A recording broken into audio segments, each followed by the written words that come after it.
నిజమైన సంపద. పూర్వం అవంతి రాజ్యాన్ని పాలించే సింహగుప్త మహారాజు నిరంతరం భోగాలు విలాసాలలో మునిగి తేలుతూ ప్రజా సంక్షేమాన్ని పూర్తిగా మర్చిపోయాడు. రాజ్యపాలనపై ఏమాత్రం శ్రద్ధ కనపరచకపోవడంతో మంత్రి తదితర ఉద్యోగులు అధిక పన్నులు విధిస్తూ ఖజానాలోని సొమ్మును తమ సొంతానికే వినియోగిస్తూ ఉండేవారు. ఇలా ఉండగా ఒకసారి ఒక సాధువు కాలినడకన దేశ సంచారం చేస్తూ అవంతి రాజ్యంలో ప్రవేశించాడు. తనను దర్శించవచ్చిన ప్రజలను ఆశీర్వదించి వారికి హితబోధ చేస్తూ రాజమందిరానికి వచ్చి రాజుగారిని చూడ సంకల్పించాడు. చిత్రం ఏమిటో గాని ఆ రోజు సింహగుప్తుడు కూడా ఆ సాధువును సాదరంగా తన మందిరంలోకి తోడ్కొని పోయి సకల మర్యాదలు చేశాడు. తన యోగ దృష్టితో రాజు ప్రవర్తనను గ్రహించిన ఆ సాధువు, రాజా, నీకున్న సకల ఐశ్వర్యాలు ఏదో ఒక రోజున నిన్ను విడిచి వెళ్ళటం తథ్యం. ఈ రోజు నీ సొంతమని అనుకున్నవన్నీ భవిష్యత్తులో శాశ్వతంగా నిన్ను వీడిపోతాయి. అందుకని అశాశ్వతమైన ఈ రాజభోగాలను విడిచి శాశ్వతమైన కీర్తిని, ఆధ్యాత్మిక సంపదను సాధించేందుకు ప్రయత్నించు. ప్రజల యోగక్షేమమే జీవితాశయంగా స్వీకరించి వారి జీవితంలో వెలుగును నింపు అని హితబోధ చేశాడు. ఆ సాధువు మాటలను విని సింహగుప్తుడు క్రోధావేశంతో ఊగిపోయాడు. నీకెంత ధైర్యం లేకపోతే ఈ సింహగుప్త మహారాజు ముందు నీతి వాక్యాలు పలుకుతావు? నాకన్నా ఈ రాజ్యం అష్టైశ్వర్యాలు అనంతమైనవి. నా సైన్యం విలువ కూడా బహుశా నీకు తెలిసి ఉండదు. నేను ఒకవేళ ఎత్తానంటే లక్షలాది మంది నా కోట ముందు వచ్చి నిల్చుంటారు. సన్యాసివి కదా అని నిన్ను ఉపేక్షిస్తున్నాము, లేకపోతే ఈ పాటికే నిన్ను ఊచకోత కోయించేవాళ్ళం. కళ్ళు నిప్పులు కొరుకుతుండగా ఆ సాధువును బటులతో బయటకు గెంటేశాడు. కొన్ని రోజుల తర్వాత సింహగుప్తుడు తన పరివారాన్ని తీసుకుని వేటకు బయలుదేరాడు. అడవిలో కనిపించిన జంతువులన్నింటినీ తన ప్రావీణ్యంతో వధించుకుంటూ ముందుకు వెళ్ళాడు. ఒక ప్రదేశంలో పచ్చిక తింటున్న ఒక అందమైన లేడీ రాజుగారికి కనిపించింది. ఆ అందమైన లేడీని ఎలాగైనా పట్టి బంధించి తన ఇష్ట సఖికి కానుకగా ఇవ్వాలని కోరిక కలిగింది సింహగుప్తుడికి. వెంటనే తన రథాన్ని దాని వైపుకు ఉరికించాడు. ప్రశాంతంగా నిల్చొని గడ్డి తింటున్న ఒక అందమైన లేడీ ఈ హడావిడికి బెదిరి ముందుకు ఒరిగింది. దాని వెనకాల రాజ పరివారం అంతా పరుగులు తీసింది.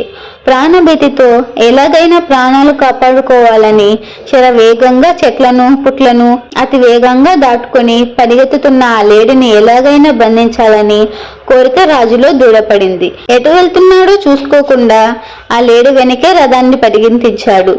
ఈ విధంగా వారు ఒక దట్టమైన అడవిలోకి ప్రవేశించారు. వీరి వేగాన్ని అందుకోలేక రాజ పరివారం అంతా చెల్లాచెదిరింది. లేడిని పట్టుకోవడమే ఆశయంగా కదులుతున్న రాజు తన వారు ఏమయ్యారో పట్టించుకోలేదు. ఇంతలో తీవ్రంగా అలసిపోయిన ఆ గుర్రం మూర్ఛపోయింది. ఆ గుర్రం నుంచి సింహగుప్తుడు కూడా కింద పడిపోయి తీవ్రమైన గాయాల పాలై స్పృహ తప్పి పడిపోయాడు.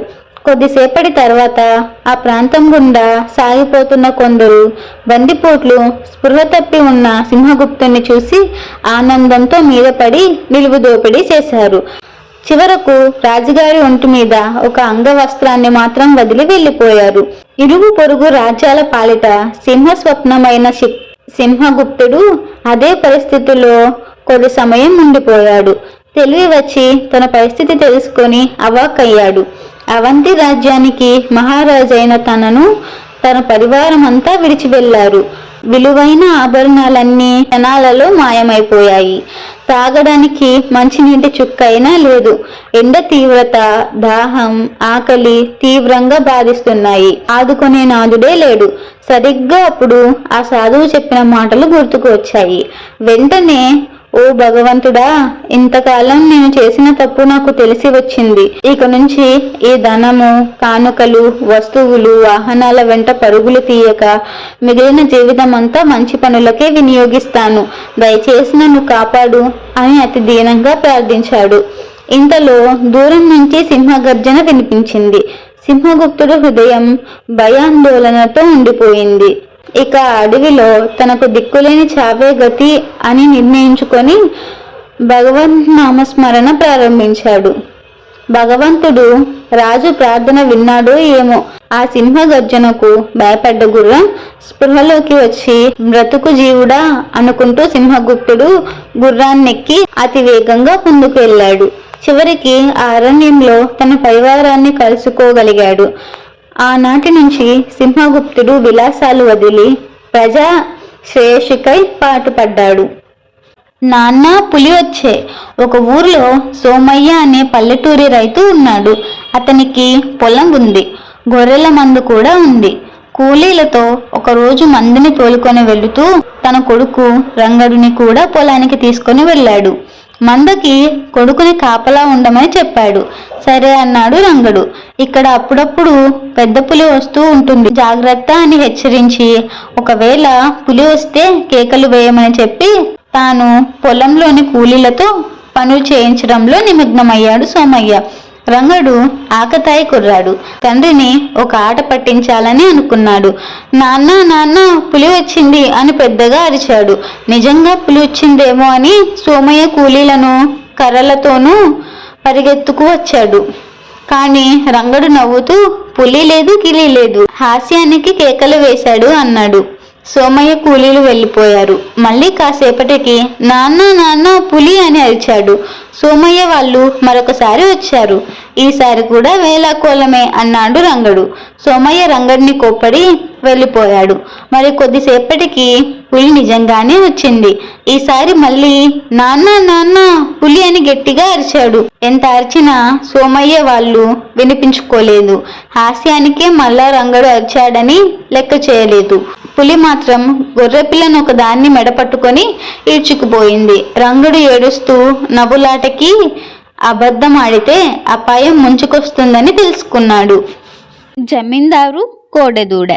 కృష్ణాపురంలో శంకరప్రసాద్ అనే జమీందారు ఉండేవాడు. ఆయన పశువుల చావిడిలో మంచి మేలు రకం ఆవులు ఎన్నో ఉండేవి. ప్రతిరోజు పశువుల కాపరులు వాటిని ఇంటికి తోలుకు రాగానే ఆ ఆవుల మందను చూసి చాలా సంతోషించేవాడు. ఒకరోజు తాను ఎంతో ఇష్టంగా చూసుకునే ఆవుల మందలోని ఒక కోడదూడ తప్పిపోయింది. కోడదూడ తప్పిపోయిన విషయాన్ని పశువుల కాపరులు జమీందారుకు చెప్పగానే దాన్ని వెతికేందుకు తానే బయలుదేరాలని నిశ్చయించుకున్నాడు.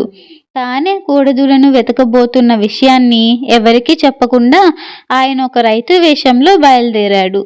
కనిపించిన వారినల్లా తన కోడదూడ కోసం ఆచూకీ తీశాడు. ఎవరిని అడిగినా మాకు తెలీదు, మేము చూడలేదు అని చెప్పసాగారు. చివరికి శివపురం గ్రామంలో పెద్ద శేషయ్య దగ్గర తన కోడదూడ ఉందన్న విషయం తెలుసుకొని సంతోషంగా అక్కడికి వెళ్ళాడు జమీందారు. తప్పిపోయిన కోడదూడను వెతుక్కుంటూ వచ్చినట్లు శేషయ్యకు తెలిపాడు. దీంతో మారువేషంలో ఉన్న జమీందారుతో, మా ఊరి రైతు సుబ్బయ్య పంట పొలాల్లో ఈ కోడదూడ విచ్చలవిడిగా మేసి నష్టపరిచింది. అది మీదే అయితే తగిన నష్టపరిహారం చెల్లించి తోలుకుపోవచ్చునని చెప్పాడు శేషయ్య. పశువుల చావిడిలో కట్టేసి ఉన్న కోడెదూడను చూసిన జమీందారు అది తనదే అని నిర్ధారించుకున్న తర్వాత శేషయ్యకు నష్టపరిహారం చెల్లించి దానిని తీసుకెళ్లాడు. జమీందారు వెళ్ళిపోయిన తర్వాత తన ఇంటి చుట్టుపక్కల్లోనే ఒక చేతి ఉంగరం దొరికింది. దాన్ని పరీక్షించి చూడగా దానిపై జమీందారు ముద్ర కనిపించింది. వెంటనే తేరుకున్న శేషయ్య జమీందారు దగ్గరికి వెళ్ళి జరిగిన విషయం అంతా వివరించి చెప్పాడు.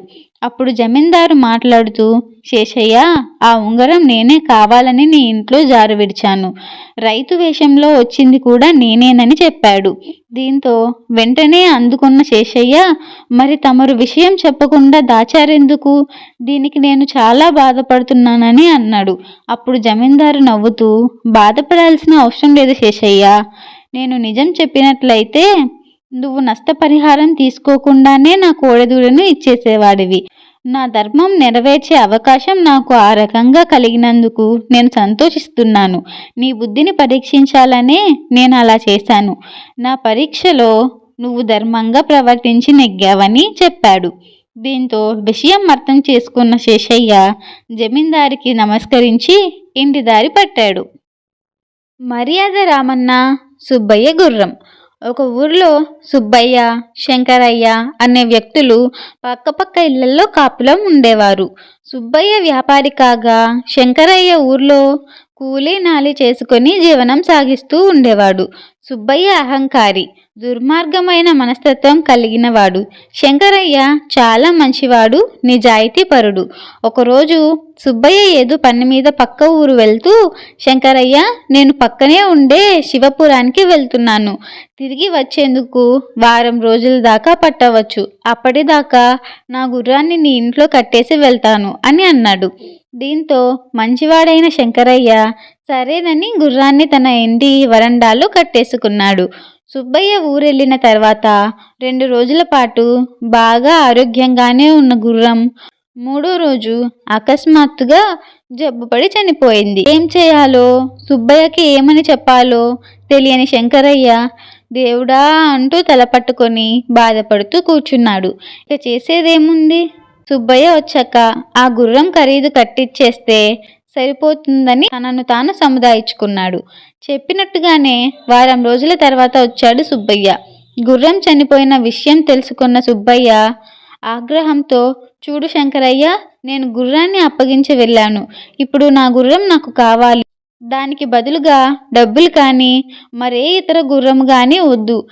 ఏమైనా చెయ్యి, నాకు దాంతో సంబంధం లేదు అని తెగేసి చెప్పాడు. దీంతో ఏమీ పాలుబోని శంకరయ్య మర్యాద రామన్న వద్దకి వెళ్ళి జరిగిందంతా చెప్పి వాపోయాడు. అంతా విన్న మర్యాద రామన్న ఒక గొప్ప ఎత్తు వేసి వివరంగా చెప్పి శంకరయ్యను పంపించాడు. మర్యాద రామన్న సలహా మేరకు కాచు కూర్చున్న శంకరయ్య ఇంటికి గుర్రం గురించి అడిగేందుకు వచ్చాడు సుబ్బయ్య. రావడమే కాకుండా గోడకు ఆనించి పెట్టిన పెద్ద పెద్ద కుండలను పొరపాటున బద్దలు కొట్టేశాడు. దీంతో, అయ్య బాబోయ్, నా కుండలు బద్దలైపోయాయి సుబ్బయ్య, ఇప్పుడెలా అని గట్టిగా అరిచాడు శంకరయ్య. దీనికోసం ఇంత రాద్ధాంతం చేయాలా శంకరయ్య? వాటి ఖరీదు నేను కట్టేస్తాను, లేకపోతే వేరే కుండలను కొనిస్తాను అన్నాడు సుబ్బయ్య. అయ్యో, అలా చెబుతారేంటి? నాకు నా కుండలే కావాలి, వేరేవి వద్దు అని గట్టిగా పట్టుబడ్డాడు శంకరయ్య. సుబ్బయ్య, శంకరయ్యలు ఎంతోసేపు వాదించుకున్నా సమస్యకు పరిష్కారం దొరకకపోవడంతో చివరకు ఇద్దరూ కలిసి మర్యాద రామన్న ఇంటికి వెళ్లారు. ఇద్దరి మాటలను ఓపికగా విన్న మర్యాద రామన్న సుబ్బయ్యను మందలించి గుర్రం ఖరీదును శంకరయ్య వద్ద తీసుకొని అతడి కుండల ఖరీదును చెల్లించమని తీర్పు చెప్పాడు. దీంతో తప్పు తెలుసుకున్న సుబ్బయ్య పశ్చాత్తాపంతో ఇంటికి దారిపట్టాడు. ధర్మ విజయం. ఒక ఊరిలో రాజమ్మ అనే ఒక వృద్ధ వితంతువు ఉండేది. ఆమె వద్ద 100 బంగారు నాణాలు ఉండేవి.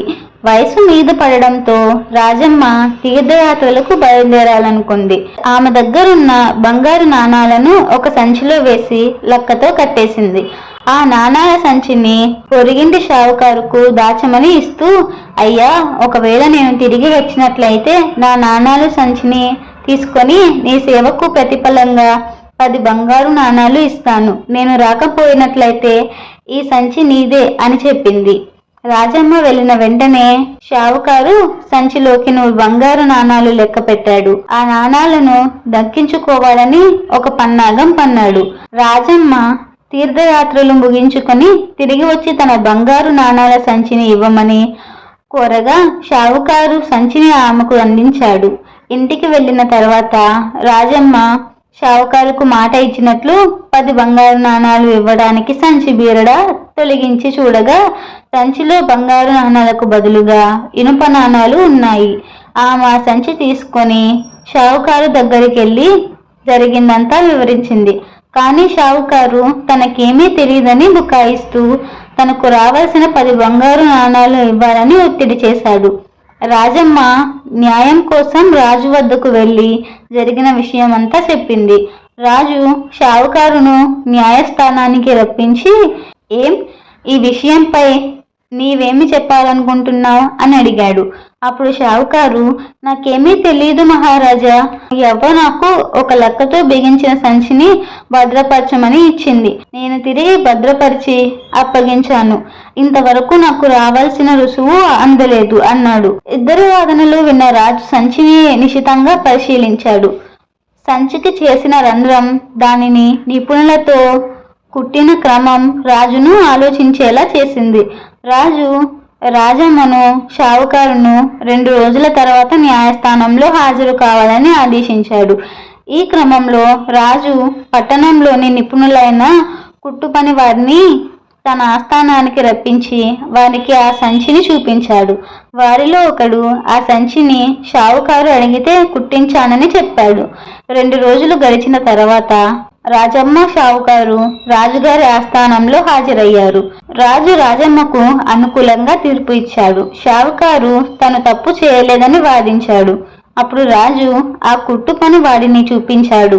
అంతే, షావుకారు తప్పు ఒప్పుకున్నాడు. మొత్తం బంగారు నాణాలు రాజమ్మకి ఇవ్వవలసిందిగా షావుకారును రాజు ఆదేశించాడు. షావుకారు తనకి రావాల్సిన 10 బంగారు నాణాలను కూడా జరిమానా రూపంలో కోల్పోయాడు. రాజమ్మ కోరిక మేరకు రాజు షావుకారుకు జైలు శిక్ష విధించలేదు. నిజాయితీ. ఒక బాలుడు ఇంటి వసారాల్లో కూర్చొని శ్రద్ధగా లెక్కలు చేసుకుంటున్నాడు. అవి వాళ్ళ ఉపాధ్యాయుడు ఇంటి వద్ద చేసుకొని రమ్మని ఇచ్చిన లెక్కలు. ఆ బాలుడు ఒకటి తప్ప మిగిలిన అన్ని లెక్కలు చేశాడు. ఆ ఒక్క లెక్క ఎట్లా చేయాలో అతనికి తోచలేదు.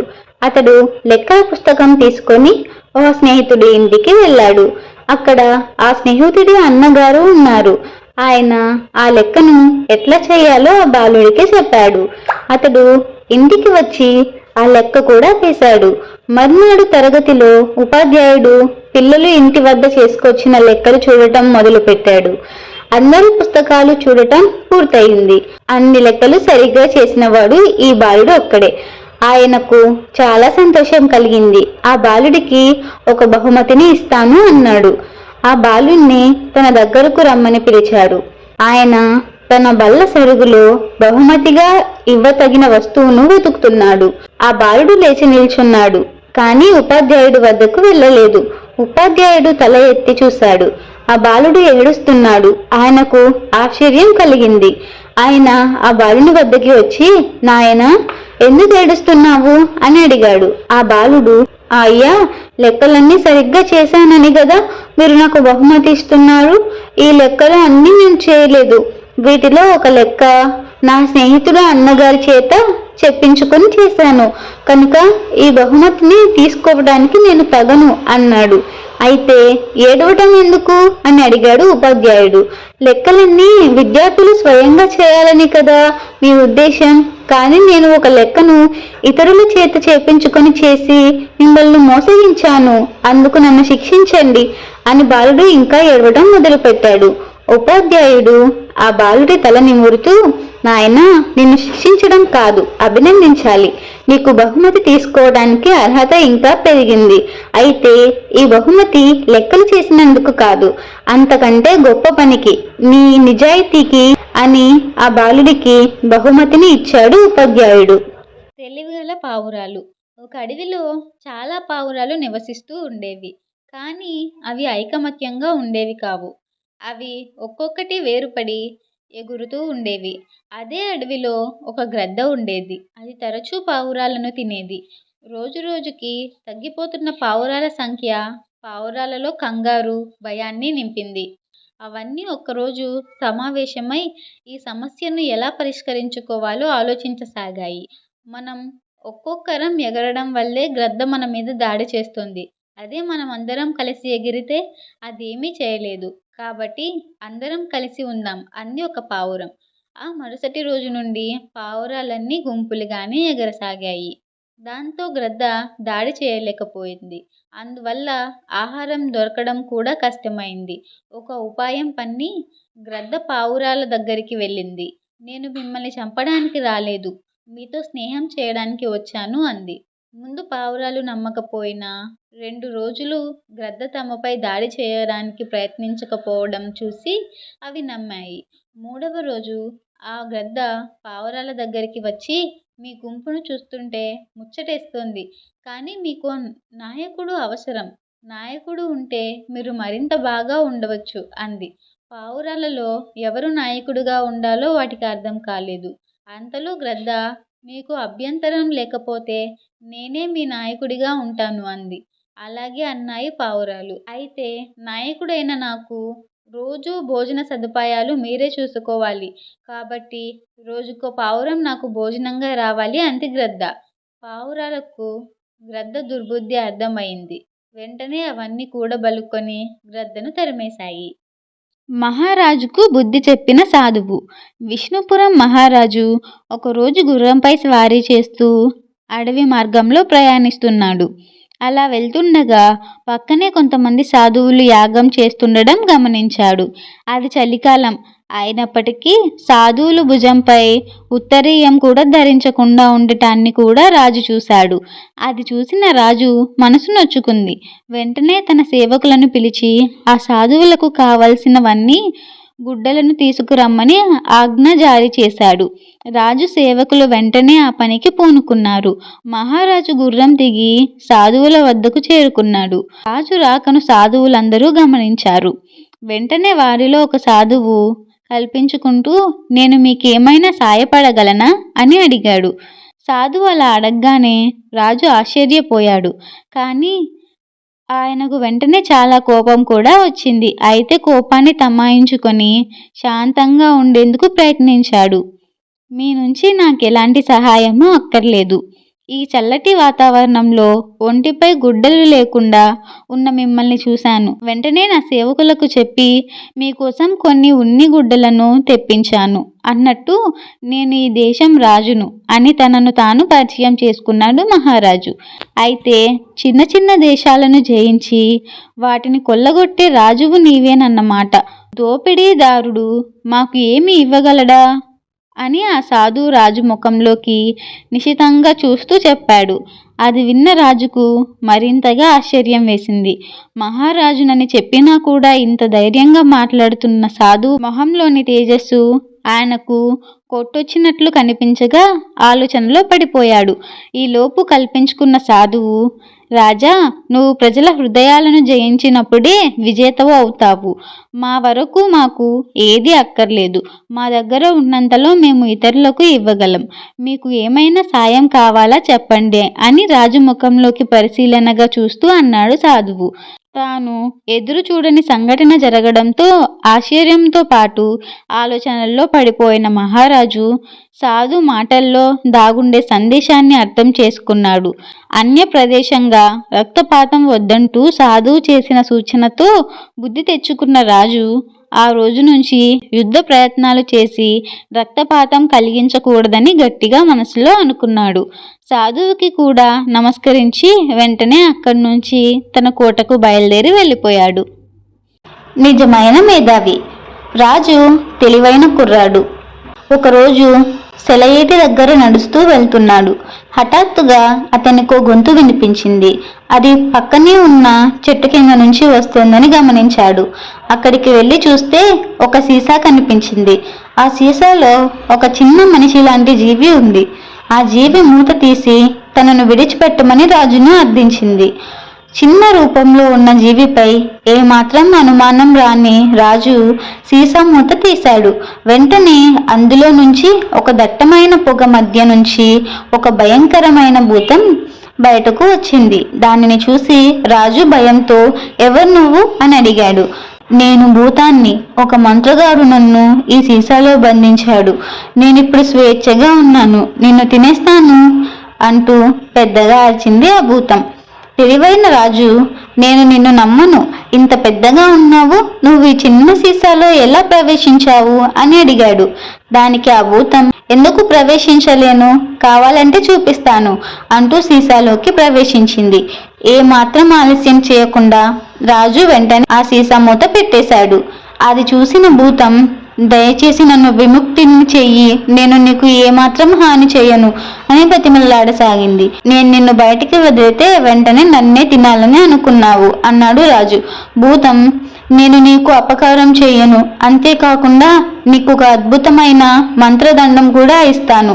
దానిని ముట్టుకున్న వెంటనే రోగాలు మాయమైపోతాయి, హాయిగా ఆరోగ్యంగా ఉంటారు. అలాగే ముందుగా నువ్వు ఏ వస్తువును తాకితే అది బంగారంగా మారిపోతుంది అని చెప్పింది. దాని మాటలు నమ్మిన రాజు భూతాన్ని సీసాలో నుంచి విడిపించాడు. భూతం ఇచ్చిన అద్భుతమైన మంత్రదండం సహాయంతో అది చెప్పిన సంగతి కూడా గుర్తించుకొని మరి దేనిని ముట్టుకోకుండా నేరుగా వెళ్ళి పెద్ద చెట్టును ముట్టుకున్నాడు. అది బంగారంగా మారింది. కొద్ది కాలంలోనే రాజు సంపన్నుడయ్యాడు. దొంగలో మార్పు. రాంబాబు 5వ తరగతి చదువుతున్నాడు. చిన్నతనం నుంచి ఇతరుల వస్తువులు దొంగతనం చేయడం అలవాటు.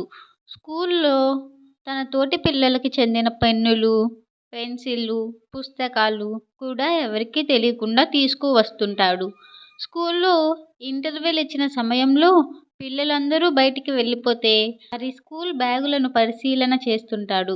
ఒకసారి ధీరజ్ అనే కుర్రవాడు రంగురంగుల బొమ్మల పుస్తకం తెస్తే దానిని మాయం చేశాడు. వాడు ఏడుస్తూ 2 రోజులు బడికి కూడా రాలేదు. స్కూల్లో అమ్మే నోటు పుస్తకాలు కొనుక్కోవడానికి కృష్ణప్రసాద్ అనే కుర్రవాడు నోటు పుస్తకంలో 5, 10 రూపాయల నోట్లు పెట్టుకొని బడికి తీసుకువస్తే ఎవరికీ తెలియకుండా వాటిని తస్కరించాడు. దొంగతనాలు చేయడం రాంబాబుకి ఎంతో సరదాగా ఉండేది. వస్తువులు పోయిన వారు ఏడుస్తున్నా, బాధపడుతున్నా సంతోషించేవాడు. ఇతరుల వస్తువులు దొంగతనంగా తీసుకువస్తానని తల్లిదండ్రులకు కూడా తెలియనిచ్చేవాడు కాదు. ఆ అలవాటు ఎందుకు వచ్చిందో తెలియదు గాని దొంగతనం చేయడంలో సరదా ఉండేది. ఇతరుల వస్తువులు మాయం చేస్తున్న విషయం ఎవ్వరికీ తెలియకుండా జాగ్రత్త పడేవాడు. శనివారం సివిల్ డ్రెస్ వేసుకునే రోజున మురళి అనే కుర్రవాడు ఖరీదైన అందమైన చెప్పులు తొడుక్కొని వచ్చాడు.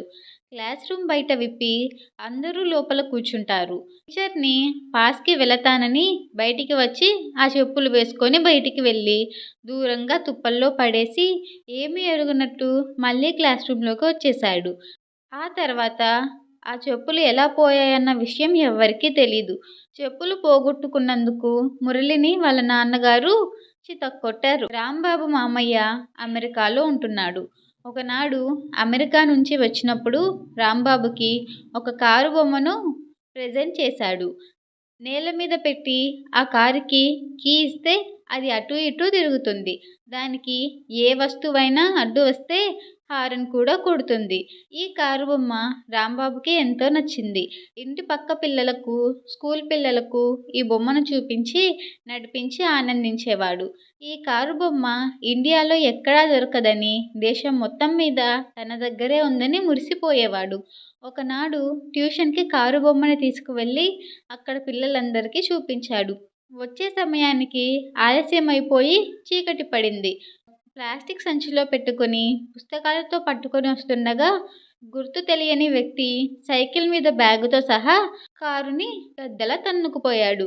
రాంబాబు దొంగ దొంగ అంటూ అరుచుకుని సైకిల్ వెంట పరిగెత్తినా ఫలితం కనిపించలేదు. ఏడుస్తూ ఇంటికి వచ్చి తల్లిదండ్రులకు ఈ విషయం చెప్పాడు. అన్నం కూడా తినాలనిపించలేదు. బెంగ పెట్టుకున్నాడు. తల్లిదండ్రులు ఎంత ఊరడిచ్చినా ఊరుకోవడం లేదు. రాంబాబు ఫ్రెండ్స్ సానుభూతి చూపిస్తుంటే మరీ ఏడుపు వస్తుంది. ఒకరోజు బీరువా మీద పుస్తకాలు సర్దుతుండగా అట్టపెట్టె కింద పడి దొంగతనంగా తెచ్చిన పెన్నులు, పెన్సిళ్ళు, ఇతర వస్తువులు కింద పడ్డాయి. వాటిని చూసిన రాంబాబు మనసు చలించిపోయింది.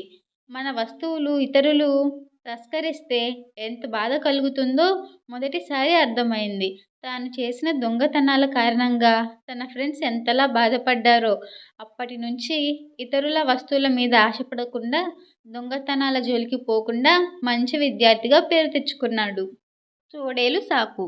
ఒక తోడేలు పారుతున్న సెలయేటి ఎగువన నీరు త్రాగుతుండగా దిగువ కాలు కడుక్కుంటున్న గొర్రెపిల్లను చూసింది. తోడేలు ఆ గొర్రెపిల్లను ఎలాగైనా తినాలని భావించింది. అందుకోసం ఒక సాకు ఉంటే బావుంటుందని అనుకుంది. గొర్రెపిల్లను చూస్తూ తోడేలు, నేను ఈ సెలయేట్లో నీళ్లు తాగుతుండగా వీటిని బురదమయం చేయడానికి నీకు ఎంత ధైర్యం అని అంది. తోడేలుకు గొర్రెపిల్ల బదులిస్తూ, నీవు ఉన్న చోట నుండే నీరు నా వద్దకు వస్తున్నాయి.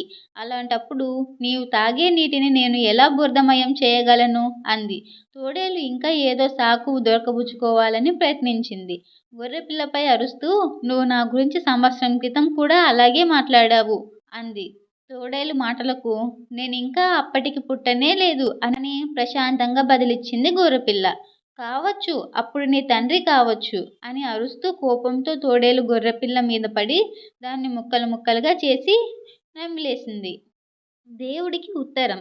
ఒక గ్రామంలో సోము అనే అమాయకమైన కుర్రవాడు ఉండేవాడు. అతని చిన్నతనంలోనే తల్లిదండ్రులు చనిపోయారు. భోజనానికి, మిగతా అవసరాలకు ఇరుగు పొరుగు వాళ్ళు సాయం చేసేవాళ్ళు. పాఠశాల చదువు కూడా వాళ్ళ దయాదాక్షిణ్యాల వల్లే సాధ్యమైంది. ఒకసారి సోము దగ్గర పుస్తకాలు కొనుక్కోవడానికి డబ్బులు లేవు. నమ్ముకున్న వారికి దేవుడే సాయం చేస్తాడని ఎవరో అనగా ఒకసారి విన్నాడు. దేవుడికి ఉత్తరం రాసి తనకు కాస్త డబ్బు సహాయం చేయమని అడగాలని నిర్ణయించుకున్నాడు.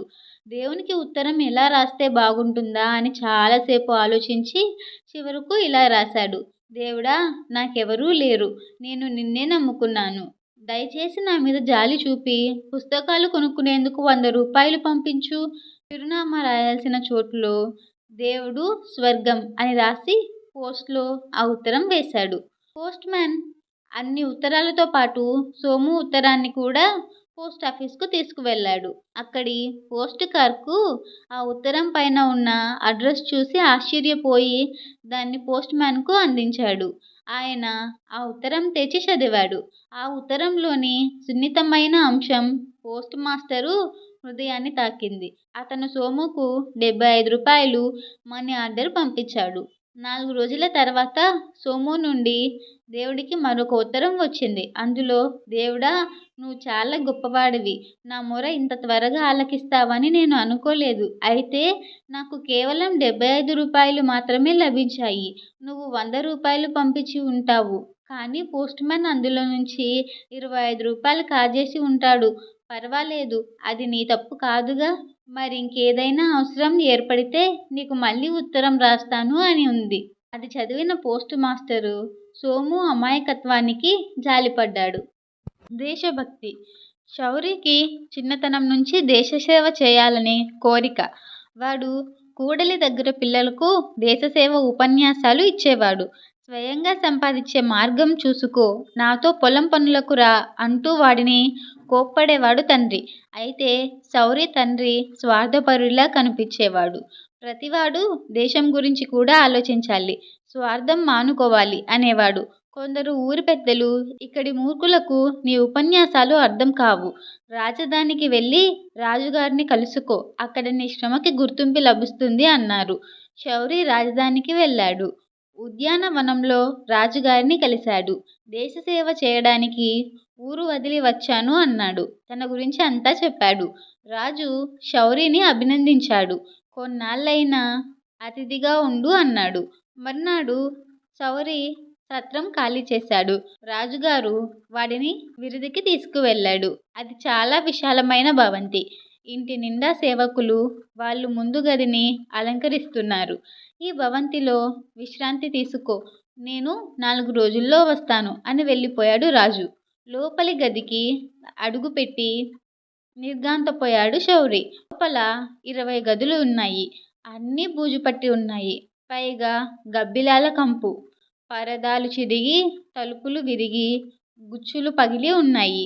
శౌర్య పనివాళ్లతో లోపలి గదులు శుభ్రం చేయండి అన్నాడు. 4 రోజుల్లో మొత్తం భవంతి శుభ్రపడింది. కొత్త పరదాలు, కిటికీలు, అమిరాయి పెరడు శుభ్రపడింది. పూల మొక్కలు, పచ్చ మొక్కలు నాటబడ్డాయి. ఆ రోజు రాజుగారు శౌరిని చూడవచ్చారు.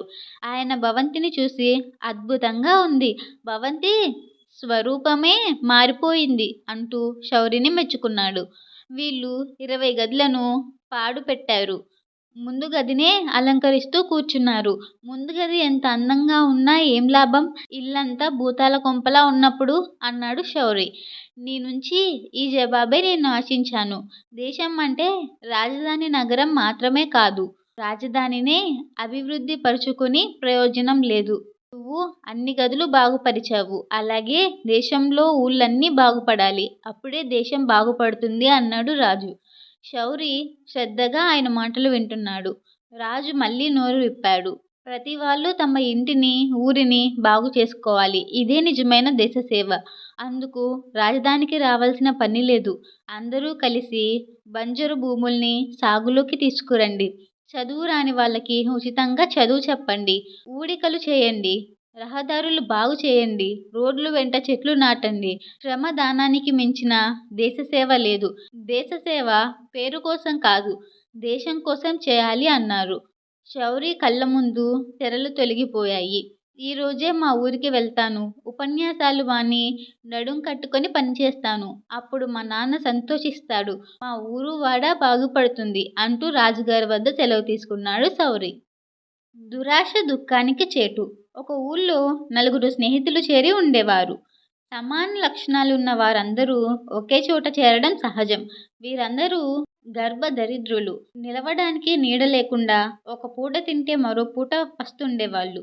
నలుగురు ధనం సంపాదిద్దామని ఆశయంతో విశాల ప్రపంచంలోకి బయలుదేరారు. ఊరు వదిలి కృష్ణా నది గట్టు మీద ప్రయాణం సాగించారు. కొంత దూరం ప్రయాణం చేసిన తర్వాత ఒకచోట జడలు కట్టుకుపోయిన జుట్టుతో ఒక సన్యాసి వీరి కంటపడ్డాడు. ఆ సన్యాసికి వారు సాష్టాంగ దండ ప్రణామం చేసి తమ కోరికను అతడితో విన్నపించుకున్నారు. యోగశక్తితో తమకు సహకరించమని వేడుకున్నప్పుడు ఆ సన్యాసి వారికొక జ్యోతిని ఇచ్చి, ఈ జ్యోతిని మీ చేతిలో పెట్టుకొని మీరు హిమాలయ పర్వతాల వైపుకు బయలుదేరి వెళ్ళండి. చేతిలో జ్యోతి ఎక్కడ ఆగితే అక్కడ భూమిని తవ్వండి, మీకు కావలసినంత ధనం లభిస్తుంది అని చెప్పాడు. ఆ నలుగురు ఆ జ్యోతి పట్టుకుని హిమాలయ కొండల వైపు బయలుదేరారు. ఒకచోట ఆ జ్యోతి చేతిలో నుంచి పడిపోయింది. సన్యాసి వారికి చెప్పినట్లుగా అక్కడ భూమిని లోతుగా త్రవ్వారు. అది ఒక పెద్ద రాగి గని. ఆ నలుగురిలో ఒకడు తనకు కావాల్సింది తీసుకొని దానో తృప్తిపడి వెనుకకు మరలిపోయాడు. మిగిలిన ముగ్గురు జ్యోతిని పట్టుకొని యథాప్రకారం తిరిగి ప్రయాణం సాగించారు. మరొక చోట జ్యోతి జారిపడింది. అక్కడ తవ్వి చూశారు. అదో పెద్ద వెండి గని. ఆ ముగ్గురిలో ఒకడు ఆ వెండితో తృప్తి చెంది ఇంటికి వెళ్ళాడు. మిగిలిన ఇద్దరు ఇంకా మంచిదేమైనా దొరుకుతుందేమోనని బయలుదేరి నడక ప్రారంభించారు. మూడోసారి జ్యోతి పడిపోయింది.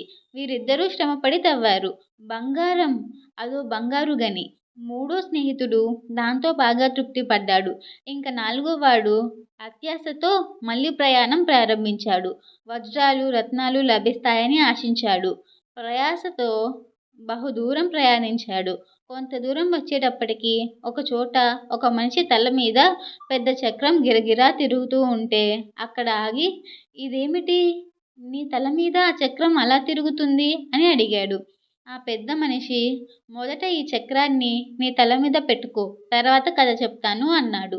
దీనికి నాలుగోవాడు ఒప్పుకున్నాడు. కథ విందామని ఆ చక్రాన్ని తన తల మీద పెట్టుకున్నాడు.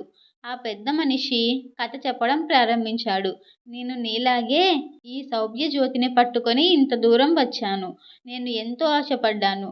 నేను దొరికిన రాగితో తృప్తి పడలేదు, దొరికిన వెండితో తృప్తి పడలేదు. నేను ఇక్కడ ఒక వ్యక్తిని చూశాను. ఈ చక్రం అతడి తల మీద గిరగిరా తిరుగుతూ ఉంది. నీలాగే నేను ఈ చక్రంలో తలదూర్చాను. ఇటువంటి తప్పు ఇంకొకడు చేసి నీకు విముక్తి కలిగించే వరకు ఈ చక్రం నీ తల మీద ఇలా తిరుగుతూనే ఉంటుంది అని చెప్పి వెళ్ళిపోయాడు. తలపాగా ఖరీదు. ఒకరోజు నస్రుద్దీన్ ఒక కొత్త తలపాగా తీసుకొచ్చి రాజు దగ్గరికి వచ్చాడు. రాజా, ఈ తలపాగా మీరు కొంటారని తీసుకొచ్చాను అన్నాడు. అలాగా, దీని ఖరీదెంత అన్నాడు రాజు. 1000 పదహార్లు రాజా అన్నాడు నస్రు. ఇంతలో రాజు పక్కనే ఉన్న మంత్రి ఒకరు, రాజా, ఈ నజరుద్దీన్ మిమ్మల్ని మోసం చేయాలని చూస్తున్నాడు. ఈ తలపాగా అంత ఖరీదు చేయదు అని చెవిలో చెప్పాడు. మంత్రి చెప్పింది నిజమే అనిపించింది రాజుకి. అయినా తలపాగా నచ్చడంతో నజరుద్దీన్, ఈ తలపాగాకి అంత విలువ లేనట్టుందే, ఎందుకంత ధర అని అడిగాడు. రాజా, దీన్ని చూడగానే ఇది అత్యంత గొప్పవాళ్ళ తలపైనే ఉండే తలపాగాగా అనిపించింది. అంత గొప్పవాళ్ళు ఎవరా అని ఆలోచిస్తే నాకు మీరు తప్ప మరెవరూ లేరనిపించింది. అందుకే బేరం కూడా చేయకుండా 1000 పదహార్లు పెట్టి కొన్నాను రాజా అన్నాడు నజ్రు. నజ్రు మాటలకి రాజు పొంగిపోయాడు. వెంటనే 1000 పదహార్లు ఇప్పించి ఆ తలపాగా తీసుకున్నాడు. వరహాలు తీసుకుని వెళ్తున్న నజ్రికి బయట మంత్రి కనిపించాడు.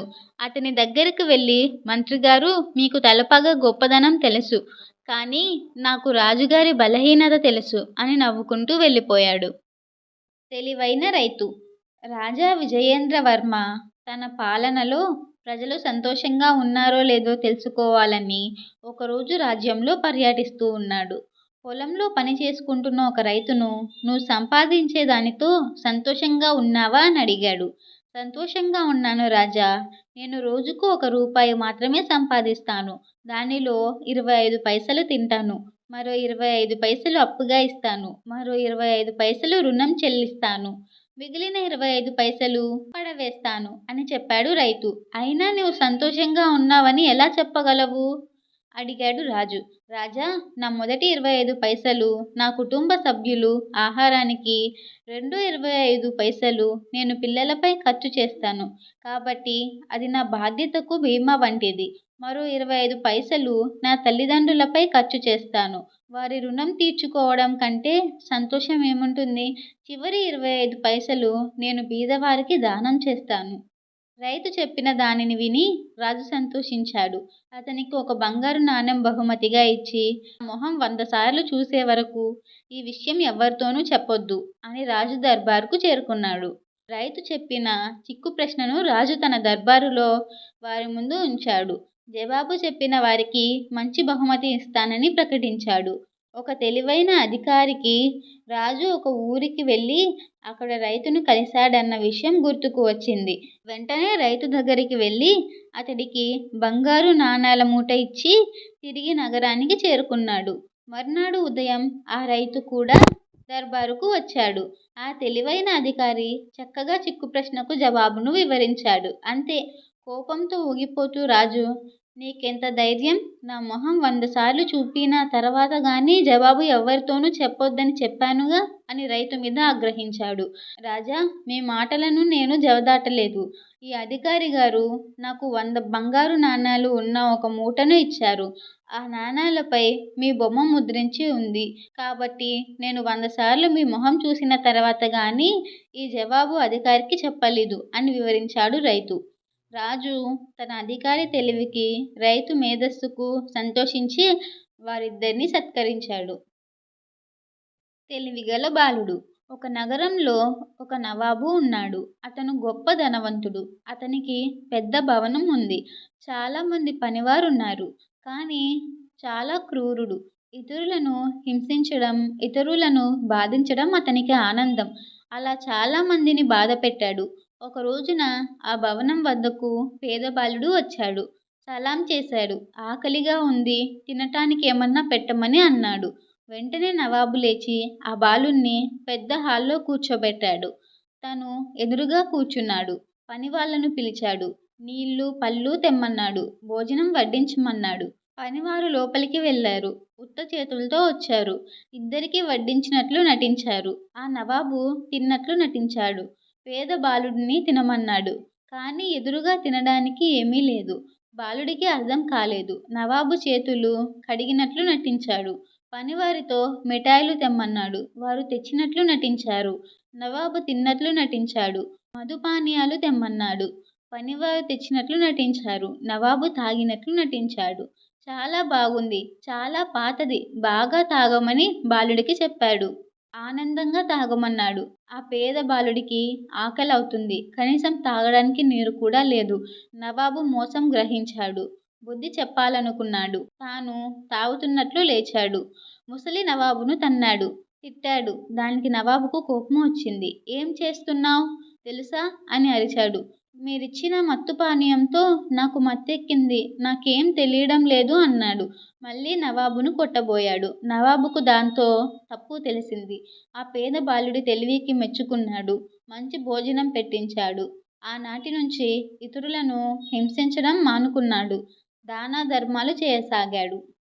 తెలివైన గాడిద. అనగనగా ఒక ఊరు. ఆ ఊరిలో ఒక రైతు ఉండేవాడు. అతని దగ్గర ఒక గాడిద ఉండేది. అది ఒకరోజు ప్రమాదవశాత్తు కాలుజారి బావిలో పడిపోయింది. అది సహాయం కోసం ఎన్నో గంటలు అరిచి గీపెట్టింది. చాలాసేపు తర్వాత గానీ గాడిద బావిలో పడిందని తెలుసుకోలేకపోయాడు రైతు. ఇన్నాళ్లుగా తనకి ఎంతో సేవ చేసిన గాడిదను కాపాడాలని అనుకోలేదు అతను. ఎందుకంటే గాడిదను పైకి తీయడం అనవసరం అనుకున్నాడు. అంతేకాక ఆ బావిని కూడా మూసేయాలని ఎప్పటినుంచో అనుకున్నారు. దాని మీద మట్టి వేసి బావి నింపడం మంచిదని భావించాడు రైతు. ఆ పని చేయడానికి తనకు సహాయం చేయమని పక్కింటి వారిని కూడా పిలిచాడు. రైతు పారతో బావిలోని గాడిదపై మట్టి వేయడం ప్రారంభించాడు. పక్కింటి వారు కూడా పారలతో మట్టి వేస్తూ రైతుకు సహాయం చేయసాగారు. ఏం జరుగుతుందో అర్థం కాని గాడిద మొదట ఏడుపులు పెడబొబ్బులు పెట్టసాగింది. తర్వాత అరవకుండా ఉండిపోయింది. కొద్దిసేపు పారతో మట్టి వేసిన తర్వాత బావిలోకి చూసిన రైతు ఆశ్చర్యపోయాడు. తన పైన మట్టి పడుతున్న ప్రతిసారి గాడిద మట్టిని విదిలించుకుంటూ ఆ మట్టి మీద నిలబడి పైకి రాసాగింది. రైతుకు పక్కింటి వారికి ఆశ్చర్యం కలిగింది. బావిలో నిండిన మట్టి మీదుగా ఎక్కి గాడిద పైకి వచ్చేసింది. గాడిద తెలివికి మెచ్చిన రైతు అప్పటి నుంచి ప్రేమగా చూడసాగాడు. ఢిల్లీ దర్బారులో కొలువు తీరిన ఔరంగజేబు సింహాసనం నుంచి లేచి అసహనంగా పట్టరాని ఆవేశంతో అటూ ఇటూ తిరగసాగాడు. బాజీ ప్రభు మరికొందరి అనుచరుల సాయంతో శివాజీ పన్నాల నుంచి తప్పించుకున్నాడు. ఆ తర్వాత ఆయన మళ్ళీ మొఘలుపై దాడులు ప్రారంభించాడు. దక్షిణాదిలో గోవా వరకు వశపర్చుకొని తీరంలోని శత్రు స్థావరాలను చిన్నాభిన్నం చేస్తూ అహ్మదాబాద్కేసి సేనను నడిపిస్తున్నాడు. ఔరంగజేబు అసహనానికి, అశాంతికి, పట్టరాని ఆవేశానికి అదే కారణం. శివాజీ దండుకు చర్యలను అరికట్టి అతన్ని ఎలాగైనా అణిచివేయాలి అని ఔరంగజేబు పదే పదే పలవరించసాగాడు. మొఘల్ చక్రవర్తికి ఆ సమయంలో శివాజీ బాల్యంలో జరిగిన ఒక సంఘటన గుర్తు రావడంతో మరింత అసహనానికి లోనయ్యాడు. 12 ఏళ్ల వయసులో శివాజీ తండ్రి షాజీ వెంట బిజాపూర్ సుల్తాను వద్దకు వెళ్ళాడు. సభలో ప్రవేశించగానే శివాజీ వంగి 3 సార్లు నేలను తాకి సుల్తానాకు నమస్కరించాడు. ఆ తర్వాత శివాజీని కూడా అలాగే సుల్తానాకు నమస్కరించమని చెప్పాడు. అయితే శివాజీ 4 అడుగులు వెనక్కేసి తలెత్తి చూశాడు. పరాయి పాలకుడికి తల వంచనన్న ధీమా అతడి చూపుల్లో కనిపించింది. సుల్తానాను సభలో అంతకు ముందెవరూ అలా ప్రవర్తించింది లేదు. సుల్తానాతో సహా సభికులందరూ అమితాశ్చర్యంతో చూస్తుండగా బాల శివాజీ సభ నుంచి వెలుపలికి నడిచాడు. కొడుకు ప్రవర్తనకు షాజీ లోలోపల ఎంతగానో మురిసిపోయాడు. వ్యాధిగ్రస్తుడైన తండ్రిని గృహ నిర్బంధంలో ఉంచి ఔరంగజేబు 1658లో సింహాసనాన్ని అధిష్ఠించాడు. సాధు స్వభావుడు, పండితుడు అయిన సోదరుడు దారాసుకతో సహా 3 అన్నదమ్ములను హతమార్చాడు. ఎదురు తిరగగలరన్న అనుమానంతో కన్నా బిడ్డలనే కారాగారంలో బంధించిన పరమ క్రూరుడు ఔరంగజేబు. కొండలతో నిండిన దక్కను ప్రాంతంలో శివాజీ అనుసరించే గెరిల్లా యుద్ధం విధానం ఔరంగజేబును కలవరపెట్టింది. మరాఠా నాయకుణ్ణి అణచడానికి 1660లో విశ్వాసపాత్రుడైన తన మేనమామ షయిస్తాఖాన్ను సేనలతో పంపాడు. అయితే షయిస్తాఖాన్కు అదంత సులభంగా తోచలేదు. తీవ్రమైన ప్రతిఘటనను ఎదుర్కోలేక వందలాది మంది సైనికులు చనిపోయారు. ఎలాగో పూనాను ఆక్రమించి తన స్థానాన్ని ఏర్పాటు చేసుకున్నాడు షయిస్తాఖాన్. మరో 3 ఏళ్లలో తన వంశంలో ఉన్న అనేక ప్రాంతాలను శివాజీ కోల్పోవలసి వచ్చింది. అయినా ఎదురుదాడికి సరైన సమయం కోసం ఎదురుచూశాడు. పూనా నగర వీధుల్లో ఒకనాటి రాత్రి వెళ్తున్న పెళ్లి ఊరేగింపులో శివాజీ తన అనుచరులతో కలిసి వెళ్ళాడు. పెళ్లి ఊరేగింపు షయిస్తాఖాన్ బస చేసి ఉన్న భవనం గుండా వెళ్తుండగా శివాజీ రహస్యంగా భవనంలోకి ప్రవేశించాడు. సాహసవీరులైన అనుచరులతో వీర శివాజీ హఠాత్తుగా తన శయన మందిరంలో ప్రత్యక్షం కావడంతో షయిస్తాఖాన్ ఇది కలా నిజమా అని దిగ్భ్రాంతి చెందాడు. భయంతో ఏం చేయడానికి తోచక గడగడా వణికిపోయాడు. ఉన్నట్టుండి కిటికీ గుండా వెలుపలికి దూకి ప్రాణాలతో పారిపోయాడు గాని శివాజీ కత్తివేటుకు బొటన వేలును కోల్పోయాడు. ఆ మెరుపు దాడిలో షయిస్తాఖాన్ కొడుకు మరికొందరు సైనికులు మరణించారు. మొఘలు సేనలు మేల్కొని అసలు ఏం జరిగిందో తెలుసుకునేలోగా శివాజీ అక్కడి నుంచి సురక్షితమైన తన స్థావరానికి చేరుకున్నాడు. 20,000 మంది సైనికులతో అభేద్యమైన రక్షణా వలయంలో ఉన్న మొఘలు సేనాధిపతి మీదకి వ్యూహాత్మకంగా దాడి చేసిన శివాజీ అద్భుతమైన శక్తియుక్తులను దేశ ప్రజలు ఆశ్చర్యానందంతో కథలు కథలుగా చెప్పుకోసాగారు. బొటన వేలిని పోగొట్టుకొని ఢిల్లీకి తిరిగి వచ్చిన షాయిస్తా ఖాన్ను చూసి ఔరంగజేబు ఆగ్రహం చెందాడు. మరింత అసహనానికి లోనయ్యాడు. 1664లో శివాజీ సిరి సంపదలకు పేరుగాంచిన సూరత్లోని కొన్ని మొఘల్ స్థావరాలను దోచుకున్నాడు. దాంతో అమితాగ్రహం చెందిన ఔరంగజేబు సాహస యోధుడు, రాజనీతి కోవిదుడు అయిన రాజపుత్ర వీరుడు రాజా జైసింగ్ను సేనలతో దక్కనుకు నాయకుడు శివాజీని అనుసరించడానికి పంపారు. అసంఖ్యమైన సేనలతో బయలుదేరిన రాజా బైసంగ్ను ముట్టడించి దానితో పాటు క్రమక్రమంగా మరో 20 కోటలను వశపరుచుకున్నాడు. అమితమైన సైనిక బలంతో వ్యూహాత్మకంగా దూసుకొస్తున్న జైసింగ్ను నిలువరించడం అసాధ్యమని గ్రహించిన శివాజీ అతడితో సంధి ఒప్పించుకోవడానికి సిద్ధమయ్యాడు. రాజా జైసింగ్ అభ్యర్థన మేరకు సంధి చర్చలు జరపడానికి ఔరంగజేబు సభకు వెళ్ళడానికి శివాజీ సమ్మతించాడు. ఔరంగజేబు శివాజీని దక్కను వైస్రాయిగా చేయగలడన్న ఊహాగానాలు కూడా వచ్చాయి. అయినా పరమ క్రూరుడైన ఔరంగజేబు సభకు వెళ్ళడం రాక్షసుడి కోరల్లోకి జోరలు పడడం లాంటిది శివాజీ మిత్రులు భావించి వారించారు.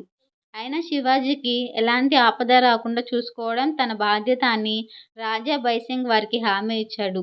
శివాజీ తన చిన్న కొడుకు శంభూజీతో కలిసి మొఘళ్ల సభకు వెళ్ళాడు. ఆ రోజు ఔరంగజేబు జన్మదినం గనుక ఆగ్రా కోటల్ని దర్బారు చాలా చక్కగా అలంకరించబడి ఉన్నది. రాజా శివాజీకి స్వాగతం అంటూ హేళనగా పలకరించిన ఔరంగజేబు తన భటులకు సైగ చేశాడు. భటులు ఆయన్ని సాధారణ పౌరులు కూర్చునే చోటికే తీసుకునెళ్ళి కూర్చోబెట్టారు. ఆ తర్వాత ఆయన్నెవరూ పట్టించుకోలేదు. దానిని తీవ్రమైన అవమానంగా భావించిన శివాజీ ఆగ్రహంతో లేచి ఇచ్చిన మాటలను నిలుపుకోలేదని నిందిస్తూ కొడుకుతో సహా సభ నుంచి వెలుపలికి నడవసాగాడు. ఆయన్ను దోషిగా ప్రకటించి ఖైదు చేయమని ఆజ్ఞాపించాడు ఔరంగజేబు. తండ్రి కొడుకులు ఒక ఇంట్లో బందీలయ్యారు.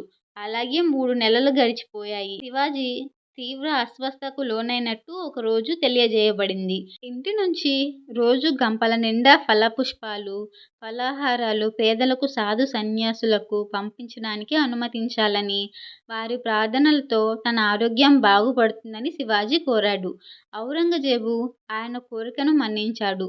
రోజు 2 మనుషులు కావడి బద్దకు 2 వైపులా 2 బుట్టలను తగిలించుకొని అందులో పువ్వులు, పళ్ళు, పలహారాలు వెలువలికి తీసుకువెళ్ళేవారు. మొదటి 2 రోజులు భటులు బుట్టలో ఏముందో క్షుణ్ణంగా పరిశీలించి బయటికి పంపేవారు. కానీ రోజులు గడిచే కొద్దీ అంత జాగ్రత్తగా చూడడం మానేశారు. ఒకనాడు మధ్యాహ్నం శివాజీ ఆరోగ్యం ఆందోళనకరంగా ఉందని, ఎవరూ లోపలికి రాకూడదని తెలియజేయబడింది. సాయంకాలం మొఘలు సైనికులు కిటికీ గుండా తొంగి చూశారు. శివాజీ ఒళ్లంతా దుప్పటితో కప్పబడి పడుకొని ఉన్నాడు. కుడి చేయి మాత్రం బయటకు కనిపిస్తున్నది. సైనికులు తృప్తిగా వెనుదిరిగారు. పొద్దు కూకుతుండగా పనిమనిషి వెంట ఇంటి నుంచి వెలుపలికి వచ్చిన ఒక పెద్ద మనిషి, ఇప్పుడే ఆయనకు నిద్ర పట్టింది, శబ్దం చేయకండి అని చెప్పి వెళ్ళిపోయాడు. అంతకుముందే రోజూ బుట్టలతో ఫలాలను మోసుకెళ్లే మనుషులు 2 కావళ్లతో ఇంటి నుంచి వెలుపలికెళ్లారు. వాటిలో ఒక బుట్టలో శివాజీ, మరొక బుట్టలో శంభూజీ ఉన్నారు.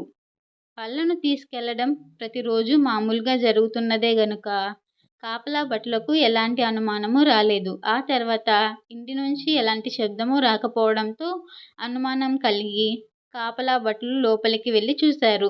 ఒక్కరూ లేరు. తాము చూసినప్పుడు శివాజీలా పడకపై పడుకున్నది శివాజీ కాదని, ఆయన పోలికలున్న మరాఠీ యోధుడు హేరాజీ పరస్పందని ఆ తర్వాత తెలియజేయవచ్చింది. నగర పొలిమేరలు దాటాక శివాజీ, ఆయన కుమారుడు తమ అనుచరులు సిద్ధంగా ఉన్న గుర్రాలపై స్వస్థలం చేరుకున్నారు. శివాజీ తప్పించుకోవడానికి నిజానికి మొఘలు సేనాధిపతి రాజా బైసింగ్ సాయపడ్డాడని చెబుతారు. ఆ విధంగా శివాజీ భద్రతకు ఇచ్చిన మాట నిలుపుకున్నాడన్నమాట. అదే సమయంలో కాపలా భటులు నాయకుడు ఔరంగజేబు వద్దకు వెళ్ళి ఏం చెప్పాలో తెలియక భయంతో వణుకుతూ గదిలోనే ఉన్నాడు, ఎలా మాయమైపోయాడో ఏమో, ఆయనకేవో అద్భుత శక్తులున్నాయి అని చెప్పసాగాడు. ఆ మాటలు వింటుంటే ఔరంగజేబుకి 1000 తేళ్లు ఒక్కసారి కుట్టినట్టుగా మౌనంగా ఉండిపోయాడు. ఒక ఊర్లో రాము, సోము అనే ఇద్దరు స్నేహితులు ఉండేవాళ్ళు.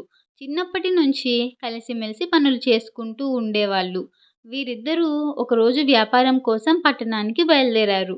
అడవి గుండా నడిచి వెళ్తున్న ఇద్దరు మిత్రులకు ఒక ఎలుగుబంటి కనిపించింది. అంతే, దాన్ని చూసి బెంబేలెత్తిన రాము, సోములిద్దరూ భయంతో పరిగెత్తుతూ ఒక చెట్టు వద్దకి చేరుకున్నారు. సోము ఆలస్యం చేయకుండా వెంటనే గబగబా చెట్టెక్కి కూర్చున్నాడు. రాముకి చెట్టెక్కడం రాకపోవడంతో సోముని సాయం చేయమని వేడుకున్నాడు. తాను దిగి వచ్చేలోపు ఎలుగుబంటి వచ్చేస్తుందని, అప్పుడు ఇద్దరూ దానికి బలి అవ్వక తప్పదని, కాబట్టి నేను దిగినాను, నువ్వే ఏదో ఒకటి చేసేయమని రాముతో అన్నాడు సోము. అయ్యో, సాయం చేయాల్సిన మిత్రుడే ఇలా అంటున్నాడే, ఈరోజు ఆ ఎలుగుబంటికి బలవ్వక తప్పదా అంటూ ఆలోచనలో పడ్డాడు రాము. వెంటనే ఓ ఉపాయం తళుక్కున మెరిసింది. అంతే, చచ్చిపోయిన వాడిలా ఆ చెట్టు కింద కదలకుండా మెదలకుండా పడిపోయాడు రాము. ఇంతలో ఎలుగుబంటి రానే వచ్చింది. పైకి చూస్తే ఒకడు చెట్టులో నక్కి కూర్చున్నాడు. ఆ చెట్టు పైకి ఎక్కడం అంత సులభం కాదు. కింద చూస్తే వీడు చచ్చిపడి ఉన్నాడు. ఏం చేయాలబ్బా అని ఆలోచించిన ఎలుగుబంటి, ఎందుకైనా మంచిది, కింద పడిన వాడు నిజంగా చనిపోయాడో లేదో తెలుసుకొని తన దారిన తాను వెళ్ళిపోవాలని అనుకుంది. వెంటనే రాము దగ్గరికి వచ్చి చుట్టూ తిరిగి వాసన చూసి చనిపోయాడని నిర్ధారించుకొని చేసేదేమీ లేక అక్కడి నుంచి వెళ్ళిపోయింది. ఎలుగుబంటి దూరంగా వెళ్ళిపోవడం చూసిన తర్వాత మెల్లగా చెట్టు దిగి వచ్చిన సోము, భలే ఉపాయం పన్నావు మిత్రమా, ఎలాగైతేనే ప్రాణాలు దక్కించుకున్నామని అన్నాడు. అది సరే గాని ఆ ఎలుగుబంటి నీ చెవి దగ్గరికి వచ్చి ఏదో గుసగుసలాడుతూ చెప్పింది కదూ, ఏం చెప్పింది అని ఆరా తీశాడు సోము. ఆపదలో ఉన్న మిత్రుడికి సహాయపడని వాడితో ఎప్పుడూ స్నేహం చేయవద్దు అని చెప్పి వెళ్ళిపోయిందని అన్నాడు రాము. అప్పటికి గాని తాను చేసిన తప్పును గుర్తించలేని సోము సిగ్గుతో తలదించుకున్నాడు. ఈ కథ ద్వారా తెలుసుకోవాల్సిన నీతి ఏంటంటే, ఆపదలో ఆదుకునేవాడే నిజమైన స్నేహితుడు. అలా కానివారు అసలు స్నేహితులే కారు.